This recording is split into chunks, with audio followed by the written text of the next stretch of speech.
अस्सलाम वालेकुम। मैं आज आपके साथ बहुत ही मज़ेदार और ईद स्पेशल हर घर में बनने वाली बहुत ही टेस्टी सी रेसिपी शेयर कर रही हूँ। घर में ही मौजूद चंद अज्जा के साथ ये रेसिपी बहुत ही जल्दी बन के तैयार हो जाती है और इतनी मज़ेदार और क्रीमी बनती है कि आप एक बार इसे बनाएंगे तो ईद के अलावा भी इसे दावतों में बनाना पसंद करेंगे। रेसिपी अगर आपको ज़रा से भी अच्छी लगे तो इस लाइक के बटन को प्रेस कर दीजिएगा, और अगर आप फूड विद आर्ट चैनल पे न्यू आ रहे हैं तो चैनल को सब्सक्राइब कीजिएगा, बेल नोटिफिकेशन के साथ ऑन कीजिएगा, बेल के इस आइकन को प्रेस कीजिएगा ताकि आने वाली वीडियोस के नोटिफिकेशन भी आपको आसानी से मिल सकें। बिस्मिल्लाहिर्रहमानिर्रहीम। शुरू अल्लाह के पाक नाम से जिसकी रहमतें और बरकतें हम सब के खानों में शामिल हैं।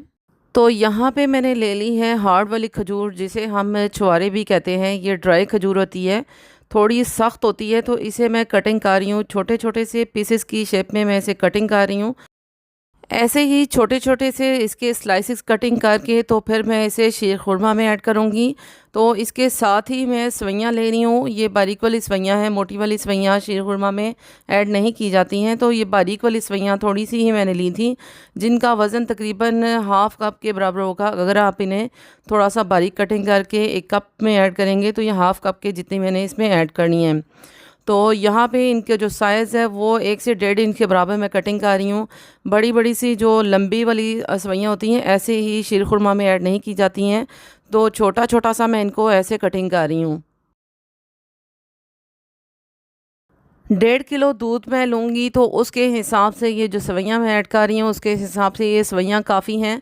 इससे ज़्यादा ऐड करेंगे तो ये सवैयों का ही, बॉयल की हुई सवैयाँ जो होती हैं उसी का ज़्यादा फ्लेवर हो जाएगा।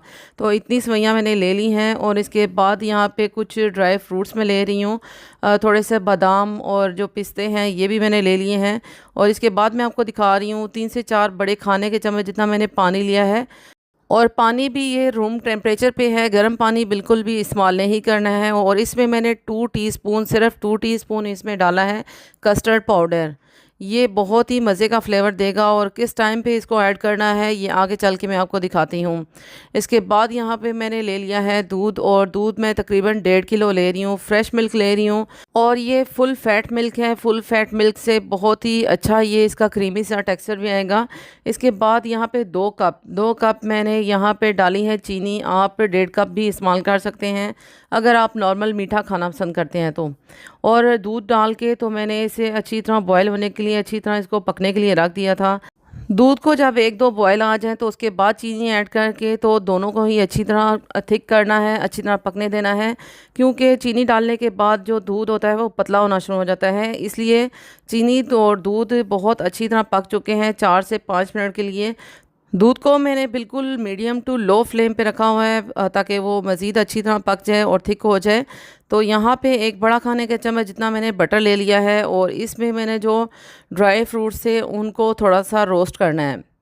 तो यहाँ पे मैंने बटर लिया है। आप चाहें तो घी का भी इस्तेमाल कर सकते हैं, लेकिन ऑयल का बिल्कुल भी इस्तेमाल ना कीजिएगा इनको रोस्ट करने के लिए। जो हमने छुहारे थोड़े से बारीक कटिंग किए थे वो डाले हैं, और एक बड़ा खाने के चम्मच जितना पिस्ते और एक ही बड़ा खाने के चम्मच जितना मैंने इसमें ऐड किए हैं बादाम, बारीक स्लाइसिस की शेप में कटिंग किए हुए। अब मैं इनको ज़्यादा तो नहीं, लेकिन 1 से 1.5 मिनट के लिए ऐसे रोस्ट करूँगी। ऐसे ही इनको रोस्ट करके गरम गरम ही मैं दूध में ऐड कर दूंगी। और इनको रोस्ट करने के बाद इसी पैन में ही थोड़ा सा, एक छोटा खाने के चम्मच जितना मैं बटर लेके तो सवैयाँ भी ऐड करूंगी, इसी तरह उनको भी रोस्ट करूंगी। ये देखिए मैं गरम गरम ही इसमें ऐड कर रही हूँ। और ड्राई फ्रूट्स में जो भी चीज़ें आपके पास अवेलेबल हैं वो आप इसमें ऐड कर सकते हैं। ड्राई वाला नारियल होता है, उसे भी आप कटिंग करके इसमें ऐड कर सकते हैं। मैंने इसमें किशमिश को भी ड्राई रोस्ट करके थोड़ा सा इस बटर में रोस्ट करके ऐड किया था, वो क्लिप मुझसे मिस हो गए हैं। तो मैं आगे चल के आपको दिखाती हूँ कि मैंने थोड़ा सा इसमें किशमिश कितनी ऐड की थी। उसके बाद ये 1 चम्मच जितना मैंने ले लिया है बटर, और यहाँ पे मैं बटर में इसको रोस्ट करने लगी हूँ। जो हमने सवैयाँ छोटी छोटी सी कटिंग कर ली थी उनको मैं ऐसे रोस्ट करके ऐड करने लगी हूँ। जिस तरह हमने ड्राई फ्रूट्स को थोड़ा सा 1 से 2 मिनट के लिए, 1 से 1.5 मिनट के लिए ड्राई रोस्ट किया था इसमें बटर में, बिल्कुल इसी तरह सवैयाँ भी इसी तरह रोस्ट करनी है। थोड़ी सी इनको पकाना नहीं है, या ये सवैयाँ हाँ इस पैन में गलानी नहीं है। हमने सिर्फ इसको ऐसे रोस्ट करना है। रोस्ट करके तो फिर डायरेक्टली हम इसमें डाल देंगे जो दूध हमने पकने के लिए रखा हुआ है। तो आप देख सकते हैं कितनी प्यारी सी शाइन भी आ चुकी है सेवइयों पे, और 1 मिनट के लिए मैंने इन्हें अच्छी तरह कुक कर लिया है, रोस्ट कर लिया है। तो इसके बाद मैं अब इसमें ऐड करने लगी हूँ।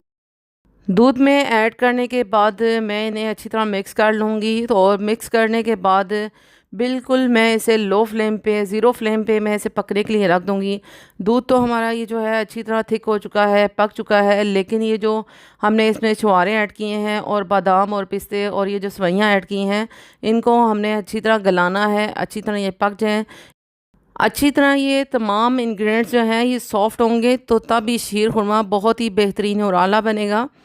तो यहाँ पे दूध अच्छी तरह पक चुका है। ये देखिए मैंने इसे लो फ्लेम पे, बिल्कुल लो फ्लेम पे रखा हुआ था। इसे पकते हुए तकरीबन 3 से 4 मिनट हो चुके हैं, और मैंने इस स्टेज पे इसमें ऐड की है ये इलायची पाउडर। 1/4 टीस्पून मैंने इसमें इलायची पाउडर ऐड की है। कुछ लोग खेवड़ा भी इसमें ऐड करते हैं, आप अगर ऐड करना चाहें तो कर सकते हैं। और इसको अच्छी तरह पकते हुए तकरीबन 3 से 4 मिनट हो चुके थे, और बहुत अच्छी तरह ये देखिए इसमें थिकनेस भी आ चुकी है। लेकिन इसको मज़ीद क्रीमी सा टेक्सचर देने के लिए हम इसमें अब इस स्टेज पे ऐड करेंगे जो हमने कस्टर्ड और पानी वाला लिक्विड तैयार किया था। लेकिन इससे पहले मैं आपको दिखा रही हूँ कि ये मेरे पास किशमिश थी, 8 से 10 दाने मैंने इसके रोस्ट करके किशमिश के भी इसमें ऐड किए थे। तो ज़रूर इसको भी ऐड कीजिएगा। ये क्लिप जो है थोड़ा सा मुझसे मिस हो गया है। अब मैं आपको इसकी कंसिस्टेंसी चेक करवा रही हूँ। देखिए दूध तो अच्छी तरह थिक हो चुका है, लेकिन इसमें बिल्कुल भी क्रीमी सा टेक्सचर नहीं है। इसको मज़ीद क्रीमी सा टेक्सचर देने के लिए मैं इसमें वही लिक्विड जो हमने कस्टर्ड पाउडर और पानी वाला लिक्विड तैयार किया था वो मैं ऐड कर रही हूँ। सिर्फ 2 टीस्पून ही कस्टर्ड पाउडर ऐड कीजिएगा इतने से दूध में। इससे ज़्यादा अगर ऐड करेंगे तो इसका जो फ्लेवर है वो कस्टर्ड का ही फ्लेवर आ जाएगा। तो हमने इसको सिर्फ थिक करने के लिए, इसकी थिकनेस के लिए और क्रीमी टेक्सचर देने के लिए इसमें ये लिक्विड डाला है। और डालते साथ ही मैं आपको दिखाऊंगी कि कितना क्रीमी इसका फ्लेवर हो जाएगा, कितना क्रीमी इसका टेक्सचर हो जाएगा, और बहुत ही अच्छी तरह इसमें थिकनेस भी आ जाएगी। अगर ये कस्टर्ड पाउडर आप ड्राई फ्रूट्स के साथ डालेंगे या फिर आप चीनी के साथ इसको डाल देंगे तो ये बहुत ही जल्दी नीचे लगना शुरू हो जाता है, दूध में से जलने की स्मेल आना शुरू हो जाती है। तो इसलिए इसको मैंने पहले ऐड नहीं किया है, इस स्टेज पे ऐड किया है जब दूध भी अच्छी तरह थिक हो चुका है और ड्राई फ्रूट्स भी अच्छी तरह सॉफ्ट हो चुके हैं, गल चुके हैं। तो सारी चीज़ों का जब फ्लेवर दूध में आ चुका है तो इसके बाद मैंने कस्टर्ड पाउडर को ऐड किया है। ये सारे पॉइंट्स आपको बताना बहुत ज़रूरी हैं ताकि आपसे भी ये शीर खुरमा ईद पे इतना ही बेहतरीन और फ्लेवरफुल बन के तैयार हो। ये देखिए अब आप स्पून पे इसका जो टेक्सचर है वो देख सकते हैं। कस्टर्ड पाउडर डालने के बाद 2 मिनट के लिए मैंने इसे पका लिया है, और अब ठंडा होने के बाद मैं आपको दिखा रही हूँ। ठंडा होने के बाद मज़ीद ये थिक हो चुका है शीर खुरमा। बहुत ही मज़ेदार और आसान एक डिफरेंट सी रेसिपी शेयर की है आपके साथ। ज़रूर इसी तरह ईद पे आप भी शीर खुरमा बना के ट्राई कीजिएगा। मुझे यकीन है आपको, आपके मेहमानों को, आपके घर वालों को ये मज़ेदार सी और स्पेशल रेसिपी बहुत ज़्यादा पसंद आएगी। रेसिपी अगर आपको ज़रा सी भी पसंद आए तो इसे अपनी फैमिली और फ्रेंड्स में ज़रूर शेयर कीजिएगा। और अगर आप फर्स्ट टाइम आ रहे हैं फूड विद आर्ट चैनल पे तो चैनल को ज़रूर सब्सक्राइब कीजिएगा, बेल नोटिफिकेशन के साथ ऑन कीजिएगा, और वीडियो को ज़रूर लाइक कीजिएगा ताकि मैं मज़ीद ऐसी ही मज़े मज़े की और डिफरेंट और आसान सी रेसिपीज़ आपके साथ शेयर कर सकूँ। इंशाल्लाह एक नेक्स्ट वीडियो में नेक्स्ट अमेजिंग सी रेसिपी के साथ मिलूँगी। जब तक के लिए मुझे इजाज़त दीजिएगा। Thanks for watching. अल्लाह हाफिज़।